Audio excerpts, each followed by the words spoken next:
हारून रशीद एक बहुत बड़ा बादशाह गुजरा है जिसकी हुकूमत पूरी दुनिया पर थी। उसके जमाने में बहलोल नाम के एक बुजुर्ग थे।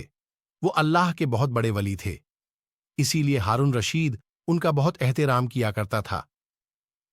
हारून रशीद की बीवी, जिनका नाम जुबैदा था, वो बहुत ही नेक औरत थीं।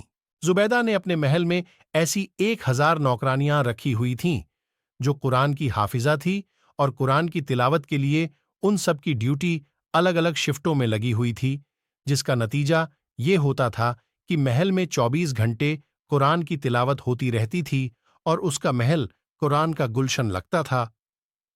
एक दिन की बात है कि हारून रशीद अपनी बीवी जुबैदा के साथ दरिया के किनारे टहल रहे थे कि एक जगह बुजुर्ग दाना बहलोल को बैठे हुए देखा। देखते ही इसने सलाम किया तो दाना बहलोल ने जवाब दिया। बहलोल उस वक्त मिट्टी का घरौंदा बना रहे थे। तो हारून रशीद ने पूछा, क्या कर रहे हो?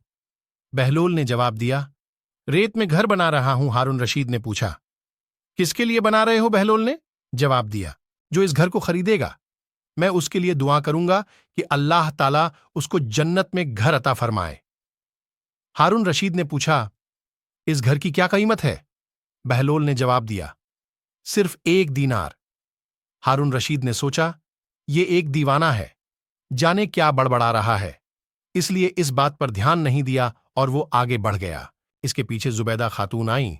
उन्होंने ने भी सलाम करके यही सवालात पूछे, क्या कर रहे हो? किसके लिए बना रहे हो? तो बहलोल ने फिर वही जवाब उनको भी दिया कि जो इस घर को खरीदेगा, मैं उसके लिए दुआ करूंगा कि अल्लाह ताला उसको जन्नत में घर अता फरमाए। कीमत पूछने पर बहलोल ने 1 दीनार बताया तो जुबैदा ने 1 दीनार देकर कहा, मेरे लिए दुआ कर देना, और फिर वो आगे बढ़ गए। जन्नत में जुबैदा का महल। रात को जब हारून रशीद सोया तो उसने ख्वाब में जन्नत के हसीन मंजर देखे। खूबसूरत झरने, हरे भरे बाग और ऊंचे ऊंचे खुशनुमा महल भी थे, और उन महलों में एक महल ऐसा भी था जिस पर जुबैदा का नाम लिखा हुआ था। हारून रशीद ने सोचा कि मैं देखूं तो सही मेरी बीवी का घर कैसा है, लेकिन इससे पहले कि महल में दाखिल होता, महल के एक चौकीदार ने उसे रोक लिया। हारून रशीद ने कहा, इस महल पर मेरी बीवी का नाम लिखा है, ये मेरी बीवी का है, इसलिए मुझे अंदर जाना है। चौकीदार, कहाँ नहीं, यहां का कानून अलग है, यहां जिसका नाम होता है उसी को अंदर जाने की इजाजत होती है, इसके अलावा किसी और को नहीं। जब चौकीदार ने हारून रशीद को पीछे धक्का दिया तो हारून रशीद की नींद खुल गई। जागने पर उसे यकीन हो गया कि बहलोल की दुआ जुबैदा के हक में कबूल हो गई, और खुद पर अफसोस करने लगा कि मैं भी अपने लिए एक घर खरीद लेता तो कितना अच्छा होता। वो सारी रात इसी अफसोस में करवटें बदलता रहा। सुबह आंख खुली तो उसने सोचा कि आज जरूर मैं दरिया के किनारे जाऊंगा और बहलोल से दुआ करवा के अपने लिए जन्नत में एक मकान जरूर खरीदूंगा।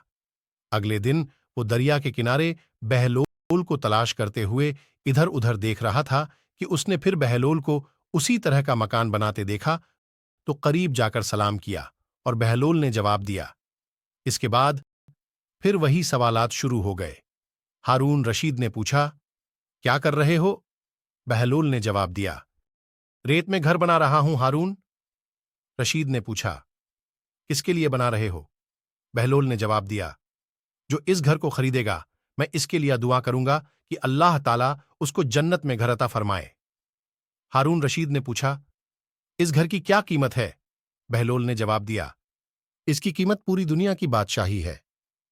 हारून रशीद ने कहा, इतनी कीमत तो मैं नहीं दे सकता, लेकिन कल तो 1 ही दिनार के बदले दे रहे थे और आज पूरी दुनिया की बादशाही मांग रही हो। बहलोल ने कहा, बादशाह सलामत, कल बिना देखे मामला था और आज देखा हुआ मामला है। कल बिना देखे सौदा था, इसलिए सस्ता मिल रहा था, और आज चूंकि जन्नत देखकर आए हों, इसलिए अब इसकी कीमत ज्यादा देनी पड़ेगी। हमारी मिसाल ऐसी ही है कि आज हमने अल्लाह और उनके रसूल को बिना देखे माना था, इसलिए जन्नत बड़ी सस्ती है, लेकिन जब मौत के वक्त की आखिरत की निशानियां देख लेंगे तो फिर उसके बाद उसकी कीमत अदा नहीं कर सकेंगे। अल्लाह ताला हमको सही रास्ते पर चलने की तौफीक अता फरमाए। आमीन।